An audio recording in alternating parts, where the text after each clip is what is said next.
Dernier principe additionnel du CTMU, le principe télique. Restreint au niveau d'explication téléologique, pourquoi? Le MAP, le principe d'autologie métaphysique, donne le principe télique. L'univers se configure en fonction de la nécessité de s'auto-sélectionner sur un fond de potentiel ontologique indifférencié, ou télèse. Cette exigence, qui équivaut à un besoin d'auto-actualisation et d'auto-expression, est implicite dans la forme MU, l'unité multiplexe. Le principe télique est responsable de la conversion du potentiel en actualité de manière à maximiser un paramètre universel d'autosélection, l'utilité généralisée. Le MAP, ce principe fondamental qui assure la fermeture de la théorie de la réalité n'est qu'un réseau connecté de définition des objets les uns par rapport aux autres à l'intérieur de la réalité. Ce principe de fermeture, quand on l'applique à la question du pourquoi est-ce qu'il y a de l'univers, on comprend que l'univers se donne sa propre raison d'exister, donc il s'auto-sélectionne sur un fond potentiel ontologique qui forme la base de son autosélection, cette télèse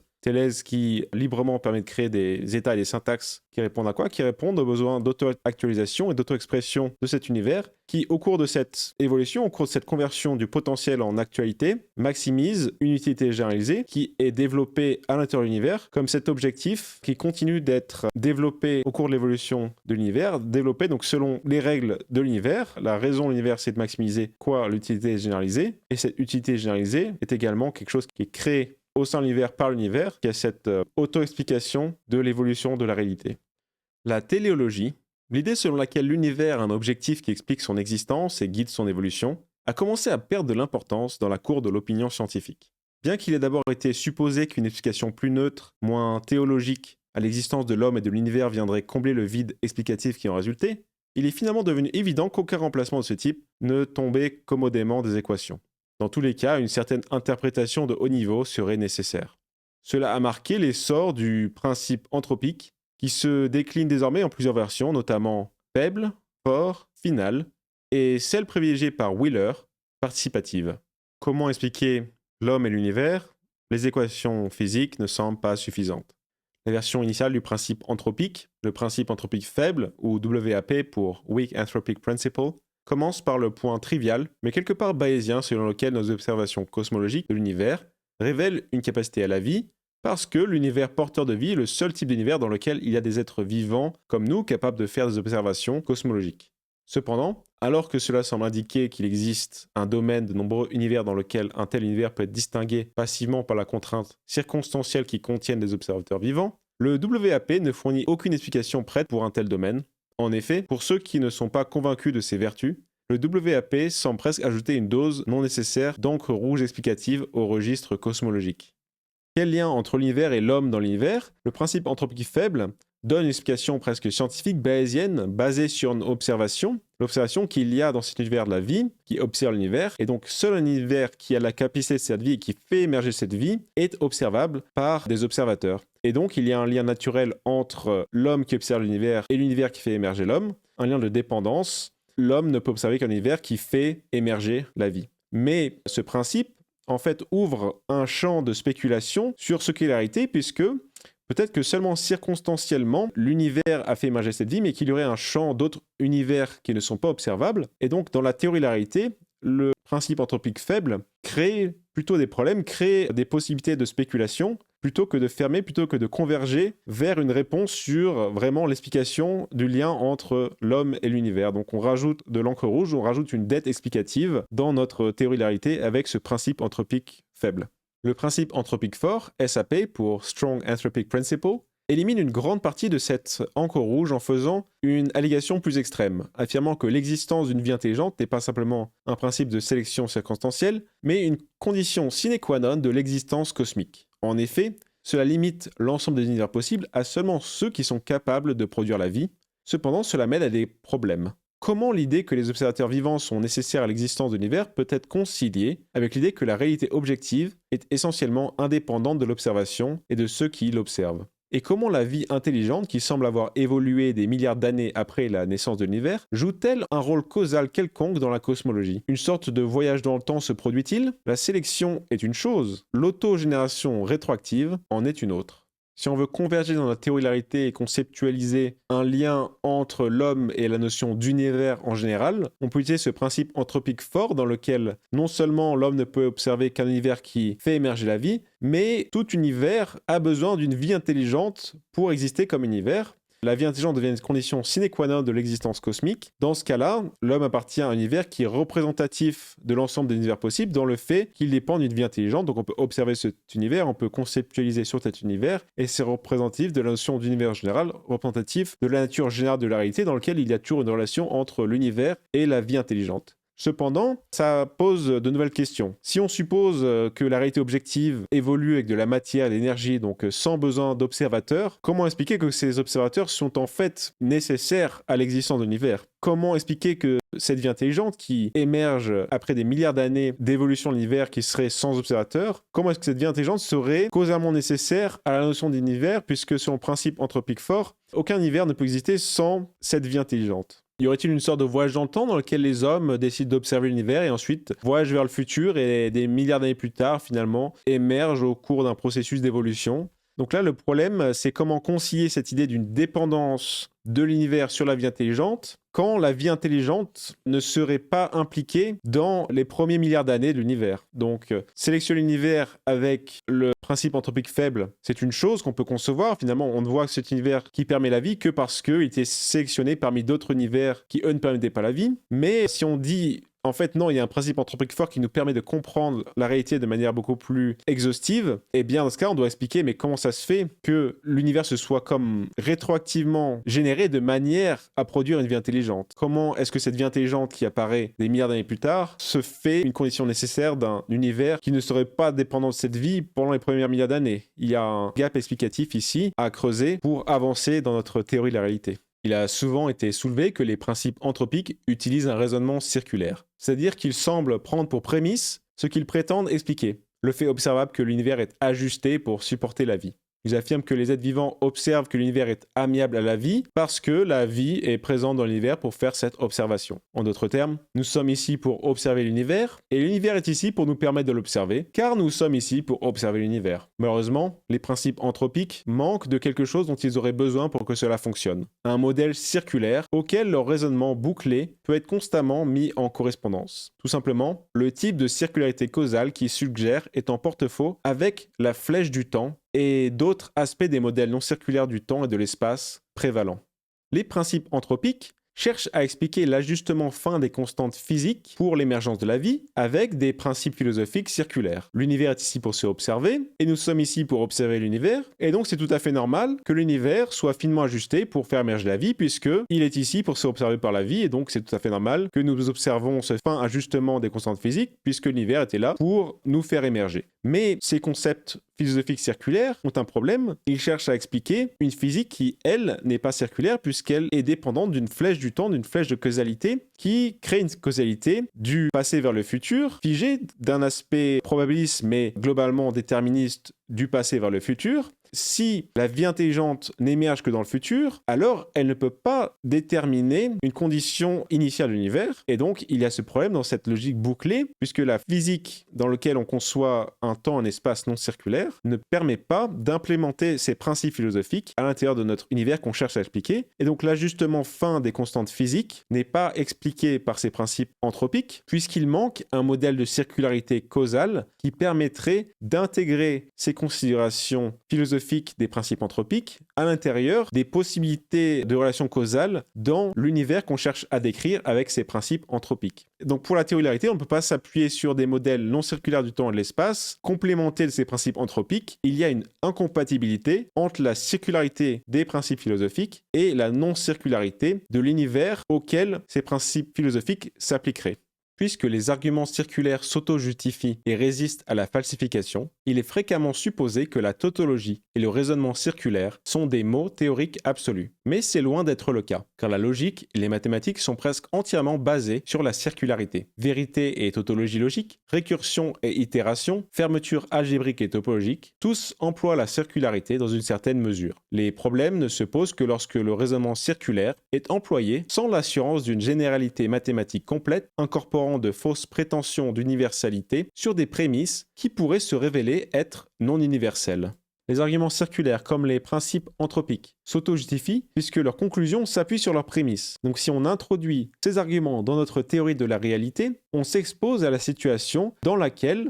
ni les prémices ni les conclusions ne représenteraient quelque chose de réel dans notre théorie de la réalité, et donc on aurait ce domaine qui est infalsifiable, qui se justifie lui-même par la circularité de ses prémices et de ses conclusions, mais qui pour autant n'appartient pas à la théorie de la réalité puisqu'il ne reflète rien de réel. Pour autant, est-ce qu'il faut exclure la circularité de notre théorie de la réalité? La théorie de la réalité, c'est une théorie logique de la réalité, donc il s'appuie sur les domaines logiques mathématiques, et ces domaines sont basés sur la circularité. On définit des domaines qui circulairement définissent ce qu'est le vrai, circulairement définissent ce qu'est un nombre entier. Il y a toujours des circularités, puisque vrai et faux sont deux valeurs dans une structure algébrique qui est la structure de la logique, dans laquelle il y a des foncteurs logiques qui définissent ce qu'est ce vrai et ce faux à partir d'une structure tautologique initiale, et c'est cette vérité, c'est ces valeurs de vrai et faux qu'on essaye d'appliquer à nos théories pour indiquer si ces théories sont vraies ou fausses, si elles sont en accord avec nos observations ou non. Donc on s'appuie sur cette syntaxe logique pour dévoiler le vrai, et donc on s'appuie sur cette circularité. En mathématiques, on définit par induction les nombres entiers, et ensuite on prouve des propriétés de ces nombres entiers en s'appuyant sur une preuve par induction. Donc on suppose l'existence par induction, et ensuite par induction on prouve d'autres propriétés sur ces objets. Ce sont ces objets mathématiques qui sont impliqués dans la description de la nature de la réalité. Donc, tous ces domaines mathématiques ou logiques font partie de la théorie de la réalité, tout en étant basés sur des circularités, des définitions qui pointent les unes sur les autres. Et donc, on doit utiliser les raisonnements circulaires dont on a besoin pour définir la théorie de la réalité. Il faut juste s'assurer que les prémices sont bien nécessaires pour la théorie de la réalité, elles sont universelles. Nous n'arrivons pas à une situation dans laquelle on serait amené à remettre en cause ces arguments circulaires, puisqu'ils étaient vraiment clés, ils étaient fondateurs de notre théorie de la réalité. Donc on peut avoir des arguments circulaires tels que les principes anthropiques pour notre théorie de la réalité. Il faut simplement s'assurer qu'ils soient universellement applicables au sein de notre théorie de la réalité, tout comme la notion de vérité est tautologiquement applicable dans le domaine de la logique. Il faut que ces arguments circulaires qu'on intègre dans notre théorie de la réalité soient universellement applicables dans la théorie de la réalité elle-même. Donc il faut que ce soit des arguments fondateurs, des arguments inhérents à la façon qu'a la théorie de la réalité d'exister, d'être connue. Donc d'où qu'on regardera cette théorie de la réalité, ces arguments devront être satisfaits. C'est par cette universalité des raisonnements circulaires qu'on peut espérer intégrer ce type de raisonnement circulaire tel que les principes anthropiques à l'intérieur de notre théorie de la réalité. Il faut qu'ils soient fondateurs, universaux, inhérent à la structure de la théorie de la réalité elle-même, une structure qui est logique, une structure qui est relative à l'épistémologie, la manière dont on a de connaître, la manière qu'a la réalité d'exister. Donc ce sont des arguments qui devront être épistémologiques, ontologiques, fondateurs, et c'est ainsi qu'on pourra espérer avoir une universalité de ces arguments au sein de la théorie de la réalité. Dès qu'on pensera à une théorie de la réalité, on devra penser à travers ces arguments, ce qui rendront ces arguments universaux, autojustificateur, une circularité qui sera valide pour notre théorie de la réalité et qui reflètera simplement une structure que prend cette théorie de la réalité, nécessairement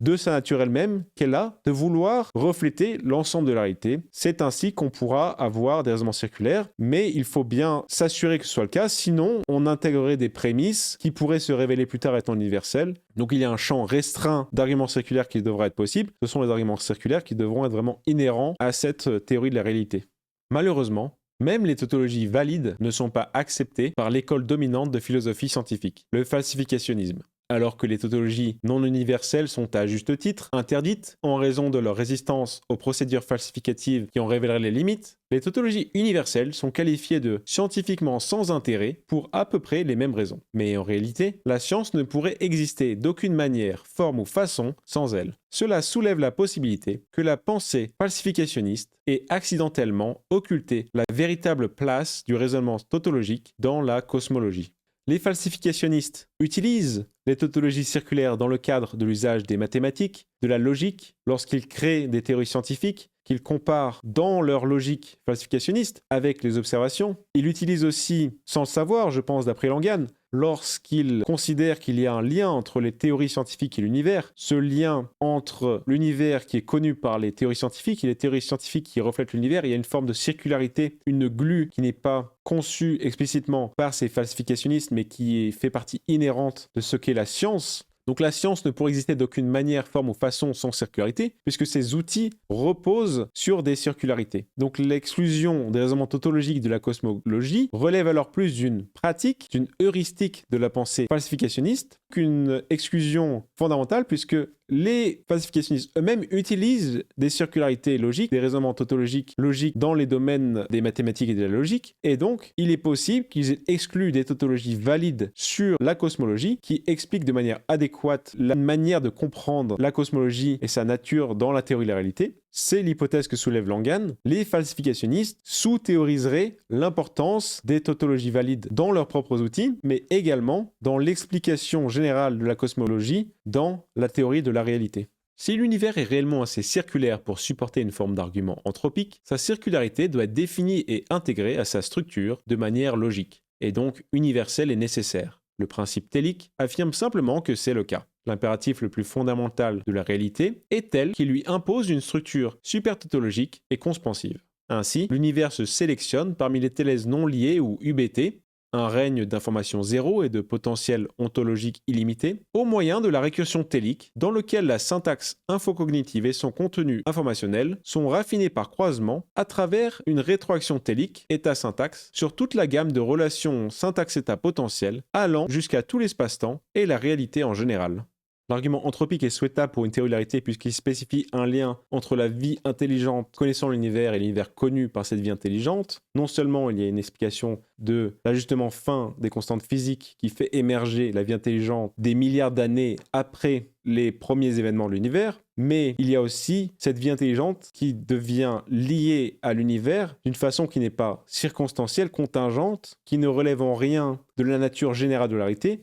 mais une vie intelligente qui devient couplée par une structure fondamentale de la réalité avec l'univers connu par cette vie intelligente. Un argument de type anthropique donne une fondation à la théorie de la réalité du point de vue de la vie intelligente. Le principe télique fonde cette théorie de la réalité puisqu'il considère l'existence de cette structure logique et donc universelle et nécessaire qui appartient de la théorie de la réalité et qui par son niveau de généralité devient une structure non pas valide juste tautologiquement mais super tautologiquement, une structure de l'ensemble de la réalité, donc qui fonde cette théorie de la réalité qui devient cette structure valide de la théorie de la réalité dans son ensemble. Et elle est composée de quoi cette super tautologie? Des différentes composantes qu'on a présentées au cours de ces réflexions sur la nature de la réalité, et donc des composantes qui permettent la relation entre la vie intelligente et l'univers, puisque les opérateurs syntactiques guident l'évolution de l'univers par récursion télique, en attachant ces thèses non liées, donc ce potentiel ontologique illimité, à l'intérieur de l'univers dans leur syntaxe et dans la syntaxe de l'univers en général, par raffinement croisé de ce contenu informationnel et infocognitif, donc syntaxe évolutive, il y a cette évolution de l'univers qui, parce qu'il s'appuie sur les principes qu'on a développés, ont notamment ce principe de superposition étendue dans lequel les relations état-syntaxe potentielle, ces télons qui émergent au sein de l'univers, ont des causalités qui ne relèvent pas d'un temps et espace non circulaire, mais qui admet des circularités dans lesquelles, par la superposition des états futurs avec les états passés, permettent une évolution par rétroaction télique qui autorise ces principes anthropiques dans lesquels la structure de la vie intelligente arrive à déterminer la structure de l'univers qui fait émerger cette vie intelligente, et donc par cette supertautologie, par l'existence de cette structure logique universelle nécessaire qui couvre la théorie de la réalité, on arrive à avoir des structures de causalité qui autorisent l'intégration d'arguments de type anthropique. Le principe télique, en supposant l'existence de cette théorie de la réalité, et donc en lui faisant prendre une forme logique universelle nécessaire, distribue ces structures supertautologiques sur l'ensemble de l'espace-temps et de la réalité en général. Le principe télique diffère des principes anthropiques de plusieurs manières importantes. Premièrement, il s'accompagne de principes de soutien et de modèles qui montrent que l'univers possède le degré de circularité nécessaire, en particulier par rapport au temps.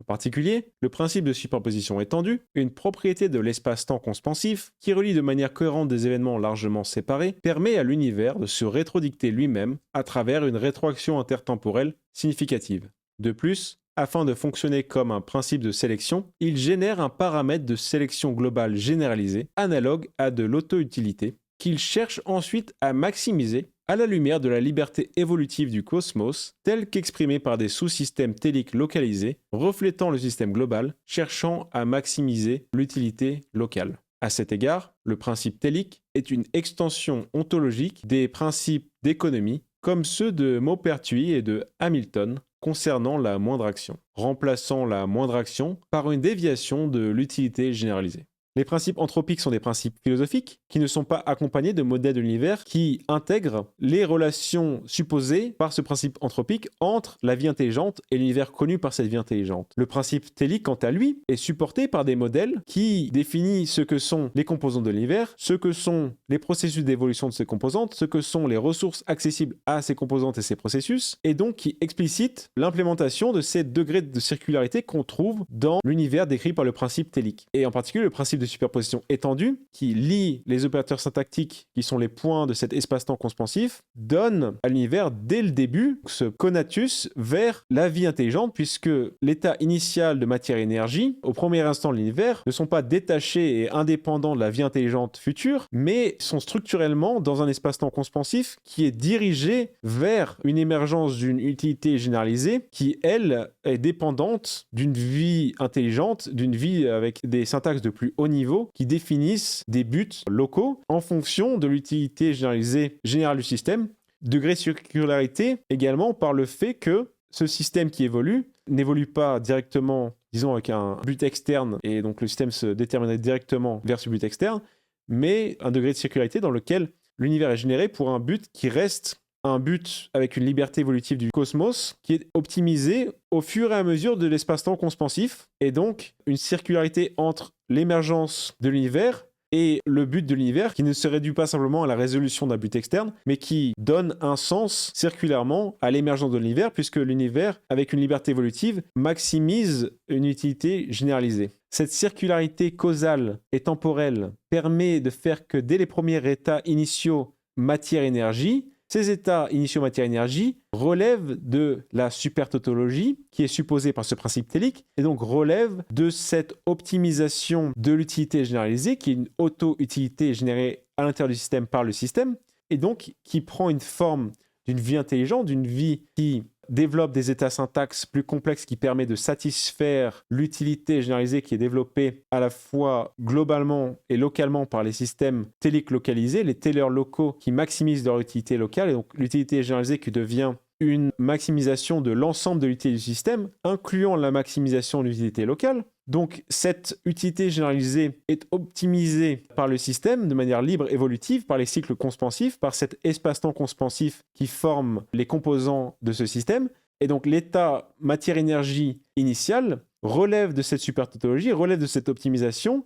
Et donc le principe de la mécanique hamiltonienne qui est le mouvement d'un système par le principe de moindre action. Ici, on a le mouvement, l'évolution de l'univers par ce principe de moindre déviation de l'utilité généralisée qui est générativement créé à l'intérieur du système par les tellers locaux et par l'opérateur global qui permet une minimisation de cette déviation de l'utilité généralisée en accord avec la liberté évolutive du cosmos qui est également distribuée sous les sous-systèmes locaux. Et donc, dès les premiers états initiaux matière-énergie, l'ensemble de cette supertautologie se distribue. Donc l'ensemble du système permet de refléter la relation entre la vie intelligente et l'univers connu par cette vie intelligente, puisque l'ensemble de cet espace-temps conspansif relève de cette maximisation d'utilité généralisée qui passe par une génération de syntaxe et une minimisation de déviation de l'utilité généralisée du système. Conformément à sa portée téléologique évidente, le principe télique n'est pas dépourvu de ce que l'on pourrait appeler des ramifications théologiques. Par exemple, certaines propriétés du langage réflexif et autonome de la réalité, à savoir qu'il est auto-distribué syntactiquement, qu'il se lit lui-même,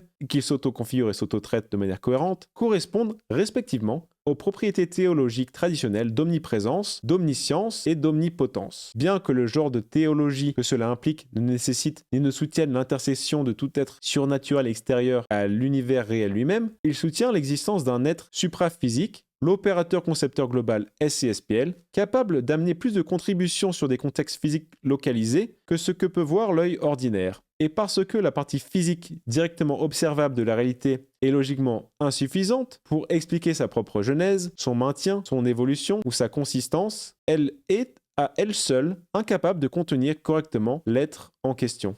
Ce principe télique, avec cette optimisation de l'utilité généralisée et ce modèle de l'univers qui le supporte réhabilite le principe de téléologie selon lequel l'univers suit un but, et la structure de cette super tautologie qui est impliquée par le principe télique est une structure d'un langage réflexif autonome, autodistribué syntactiquement, il se lit lui-même, il se configure et s'autotraite lui-même, et donc il a des propriétés d'omniprésence, d'omniscience, d'omnipotence dans son univers, et donc on arrive à des propriétés théologiques qui relèvent aux conceptions traditionnelles de Dieu. Langan relève que bien que sa théorie linguistique de la réalité ne suppose pas l'existence d'un être surnaturel, transcendant, extérieur à l'univers, tel qu'on pourrait le concevoir dans les théories classiques de la théologie, puisque son langage est réflexif, autonome, il relève de circularité causale, temporelle, et donc il y a une forme d'immanence, mais une immanence qui est supraphysique, donc il y a l'existence de cet opérateur-concepteur global, qui participe dans la récursion télique primaire à l'organisation des syntaxes et des états qui vont amener à la réalisation de l'objectif de l'univers, de la maximisation de l'utilité généralisée. Et donc, il a un impact causal sur les contextes physiques localisés, et il n'est pas réductible à la partie physique de l'univers, qui est la partie directement observable, puisque cette partie n'est pas suffisante pour expliquer sa genèse, son maintien, son évolution, sa consistance, qui est exactement ce que fait son langage général. Donc, l'opérateur concepteur global est cet opérateur globalement distribué, qui est supraphysique et qui ne peut pas être contenu dans la conception physique de l'univers, dans la conception juste de l'état et de la matière-énergie initiaux. Cet opérateur qui assure l'application de la supertautologie dans l'ensemble de l'univers devient cet être supraphysique qui relève d'une omniprésence, omniscience, omnipotence, et donc qui donne une identification d'une composante logique de la réalité qui a les propriétés par lesquelles les religions traditionnelles décrivent le Dieu de l'univers. Et donc le principe télique, par sa réhabilitation de la téléologie, également donne une fondation rationnelle logique à l'existence, du coup, de ce qui est compris comme le Dieu de l'univers, ce Dieu omniprésent, omniscient, omnipotent, qui prend la forme supraphysique de l'opérateur-concepteur global ou le directeur intention-extension universelle dans le CTMU. Nous avons maintenant parcouru les principes de définition de la réalité de Langan, avec cette réalité qui devient ce langage réflexif, autonome, autodistribué syntactiquement, qui c'est lui-même qui s'auto-configure, qui s'auto-traite. Il reste maintenant à intégrer ces principes dans la définition de ce langage autoréflexif, ce langage SESPL, Self-Configuring Self-Processing Language, ce langage autotraitant, autoconfigurant, qui forme la définition théorique de ce qu'est la théorie de la réalité, la définition théorique de ce que serait cette supertautologie, c'est-à-dire la structure générale que prend la théorie de la réalité en tout point, puisqu'elle se distribuerait sur l'ensemble des syntacteurs de cet espace expansif qui formerait l'ensemble des composants de la réalité.